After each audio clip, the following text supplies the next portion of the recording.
Hey guys, Dr. Lamarche here, and here's your coronavirus update. Hey guys, so basically what's going on right now, it's very sad. There's a lot of people that are getting infected. There's a lot of people that are dying from this. So whether you're on like one side of the spectrum or not with this, believing what this whole thing is, people are still being affected. People are flooding to the hospitals. And so I want to take a second to just discuss who's getting sick, why they're getting sick, what we can do to prevent it, and there's a lot that we can do. So basically what we're hearing is a lot of people that are dying from this, they're people that have multiple, like 2 to 3 or more comorbidities. That means they have something underlying. They have diabetes, they have cancer, cardiovascular disease, another superimposed infection potentially. The one thing you're not hearing is like, yeah, when these people are sick, maybe they do get infected with COVID-19, but whether or not that virus is the cause of their death is not always a sure thing. So, I want you to understand that yes, a lot of these people that are dying, still sad, even though they do have underlying conditions, those underlying conditions places a huge stress on their immune system. And so it goes back to everything I discuss with people all the time. Like, it's so important to take care of your body, do the necessary things, do the things that you have control over, so when something like this does come around, you're not worried because you know your body's strong and healthy. The risk of you getting infected and having something seriously bad happen to you in a time like this, if you take care of yourself, is extremely low.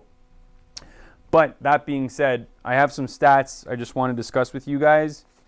Now, people above 80, they're saying the death rate is about 15%.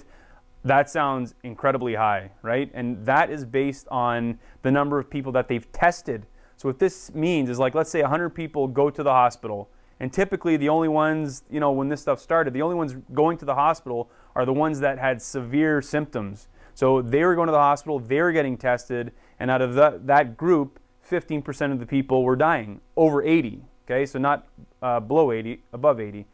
Now, once they start doing more testing, you're going to start seeing this, the death rate starting to drop. Why? Because more people are getting tested that didn't even know they had it. Right? Some people are completely asymptomatic.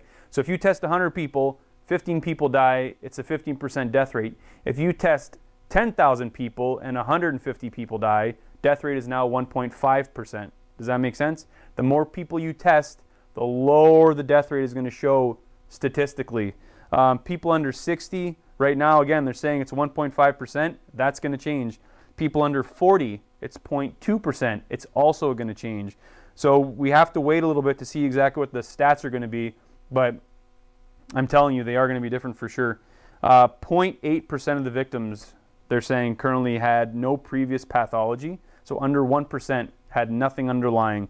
Half the victims had at least 3 illnesses. About 1/4 had 1 or 2, and about 75% of these people had high blood pressure, 35% had diabetes, and 1/3 suffered from heart disease. Guys, this is stuff that is preventable. That's the thing with this. That's how, I'm looking at this to where, yeah, it's a terrible virus. It's going around. People are getting infected. People are dying. But why didn't we do something sooner? I'm not talking about the mask, the sanitizer, the Lysol. Why didn't we take care of ourselves when we had a chance? When it wasn't too late? When we had full control, right? This is so important. It's something that people have to realize, and this is what I'm passionate about. This is what I try to teach people every single day. It's not about your low back pain. It's not about the fact that you feel fine and you look fine. It's what's going on inside, how it's affecting your metabolism, your immune system, your heart, your cardiovascular disease, or your cardiovascular system rather, your respiratory system, everything, right? The way your body functions is dictated on your state of health, period. And that you have full control over. How you live your life, the things you put in your body, how much you sleep. As a matter of fact, sleeping is a good thing to bring up. You have a 400% greater chance of catching a cold if you sleep less than 6 hours a night. So if you're at a 400% increased risk of catching a cold, what else are you at an increase for catching? Flu? Yeah. Coronavirus? Probably. So sleeping, extremely important. And I don't know if you guys saw the workshop we did just a couple days ago about raising a healthy child, but it can send you the numbers, but the younger you are, the more you have to sleep. Yes, as we get older, we have to sleep less, but I don't think anybody can get away with sleeping 4 hours. So if you're not sleeping at least 6, try to sleep 6. some of these numbers are not really up to date yet, but I know currently in the United States, I mean, there's a lot of people that have died from this, right? And I think the measures that they're trying to implement, of course, the social distancing, the hand washing, stay home, all that sort of thing, is it working? Tough to say. Maybe, maybe not. Okay, so again, going back to lifestyle, the way your body functions, right? How much inflammation you have in your system will play a huge role in immune system function. So what can we do? So I put some things down. These are some tips, but we have to focus on decreasing inflammation. Number one, when your body is not inflamed, or at least less inflamed, you can use more energy for immune system and everything else, right? So even if you like fix your diet by 50%, that's 50% more energy that your body can use for immune function rather than trying to heal your knee that's inflamed. So decrease inflammation by eating paleo, eating keto, great things to do. You should be doing that regularly anyway. Enhancing your lymphocyte activity, right? So these are cells that are part of your immune system.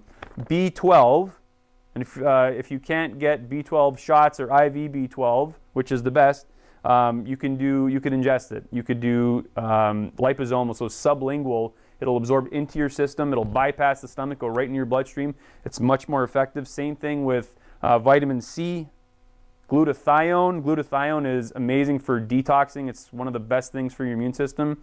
Vitamin C also helps detox. It helps break down heavy metals in your liver when your body produces free radicals from phase 1 detox. Vitamin C latches onto that and breaks it down and makes sure it's not going to cause harm. Amazing for your immune system. Again, sublingual or liposomal is the best form. So again, it doesn't go in your stomach. Your stomach acid is going to break up a lot of it. You will not absorb much if you ingest it. So you want to have it under your tongue. We have that at the office if you guys need it. Vitamin D, everybody knows that's good for your immune system, also good for bones and a lot of other things. But make sure if you're not outside, if you're not living in Florida, California, or someplace hot, like we're in Illinois, right? All the Canadians, all the Northern American states should be taking vitamin D right now, right? 5 to 10,000 is pretty typical. A case like this, you can definitely up it. Some say you could even up it to 100,000. That might be excessive for most of you. So probably not that much. I'd say 10 to 20,000 would be really, really good. If you guys know anybody that's seriously sick from this virus, one thing that we are seeing some pretty cool things with is stem cell injections. So people are getting IV stem cells done. The first place it goes is pretty much the lungs. 90% of what's injected goes to the lungs right away. And of course, it's a respiratory disease, right? So if you know somebody that's having a problem with that, let them know, or even, potentially let the doctors know.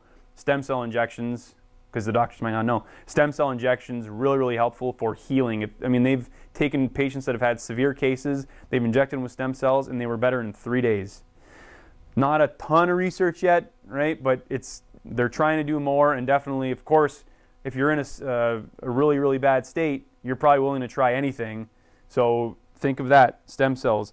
The chloroquine thing, they are showing promising things with chloroquine. Don't eat the fish tank cleaner stuff. The people that did that, sad, but obviously don't try to self-medicate, okay? Do not try to self-medicate. If you're going to get something like that, go to your family doc and ask for a prescription for that. Or, I mean, they'll probably end up giving it to you at the hospital if you have to do that. But it is showing some pretty good things. Again, we're not totally sure yet. There's still research being done. We're looking at that. I want you to remember this. Your immune system is like soldiers, right? If you take care of your soldiers, imagine you have a team on the inside. You're either going to feed them well, you're going to take care of them, they're going to be strong, they're going to fight your battles, or you don't take care of them well, they're going to be fatigued, they're going to break down quicker, and they will collapse and lose the battle. Okay, so your immune system is like your soldiers. Got to take care of them, okay? And again, just to give you a little bit of hope, this will pass. And I mean, it's like anything else. I mean, there's been lots of infections that have gone through our society since we've been around. It's definitely not the first one, and it will definitely not be the last one. And I want you to remember, what you focus on multiplies. Okay, so focus on good things that you can do right now. I know it's tough, especially for people that are just stuck in their house, they're quarantined, and they can't do anything. What you focus on matters. Focus on good things. Take care of yourself while you can. This will end. We're going to get going soon enough, and as soon as we are, everybody's going to be happy. Everything's going to be fine again. So if you guys have any questions, feel free. You could reply to this video, send me a message. Stay healthy. We'll talk to you guys soon.